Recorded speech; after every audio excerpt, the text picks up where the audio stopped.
WRNR TV, WRNR TV. If you're already there tuning in, you're getting the raw feed, so you won't hear the commercials and/or the interviews and things during the pregame that are part of the radio and the TV 10 broadcast. But you'll be hearing just the straight ball game and occasionally the in-between stuff like is going on right now, where we're talking to each other and able to make sure that we're coordinated as well as we can be. So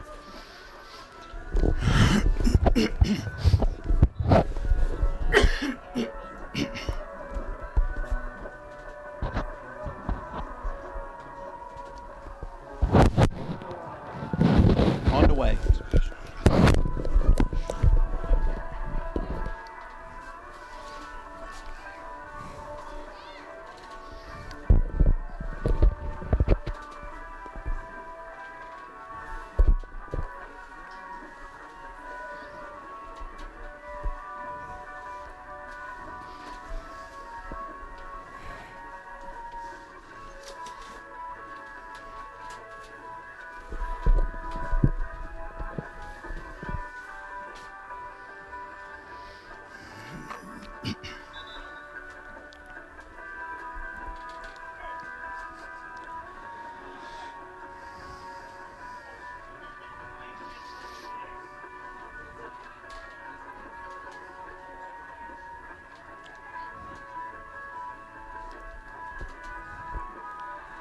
And a very pleasant good evening, everyone, and welcome in to Terry L. Marcus Stadium. We are on the campus of Washington High School, just outside of Charlestown, West Virginia, where tonight it's the Washington Patriots hosting the Martinsburg Bulldogs. Sports Talk Radio, WRNR Sports, along with Vic Holmes. I'm Matt Miller. Jason Colrick will join us from the sideline later in the broadcast. Our studio engineer is Matt Crawford, and Chip Rittenhouse is our TV 10 cameraman and producer. You can watch this game hopefully again on TV 10. Continue to bear with us as we work out the kinks, as this will be just our third such broadcast of Martinsburg football. Able to get in a bit of the Spring Mills game last week up at Academy Park in Pennsylvania, and here tonight from Washington High School. Well, Vic, there's no other way to look at this than a David versus Goliath matchup. You're looking at a Washington Patriots team that has a lot of very young players, off to an 0-5 start to the season, going through those growing pains, really having to learn on the job, if you will. And tonight they face a Martinsburg team that is riding a 33-game winning streak, off to a 5-0 start to this season.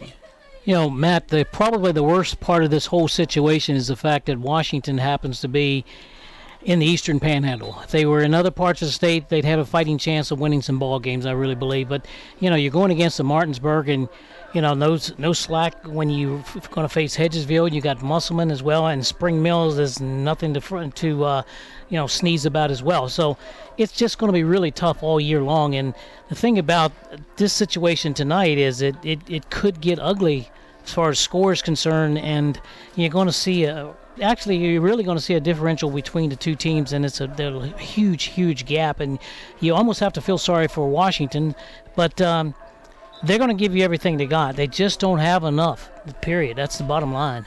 Well, certainly when you look at it, the issue is that lack of experience, Vic. They have a 42-man roster, but only 6 seniors and 7 juniors. That's only 13 upperclassmen. But here's the other catch. I looked back at last year's roster, and there were only 3 juniors and 3 sophomores listed on that varsity roster, meaning even those 13 upperclassmen don't have a ton of playing experience. So now you add in 29 lowerclassmen, 12 sophomores, and 17 freshmen. And that's why we say this is a team that's really learning on the job. Yeah, they are. They're going to be learning on the job. And one of the things about it is you hope that they don't get discouraged on the job, because next year is another year. You can say, well, another year or two, they're going to be pretty good. You know, they have all these guys coming back.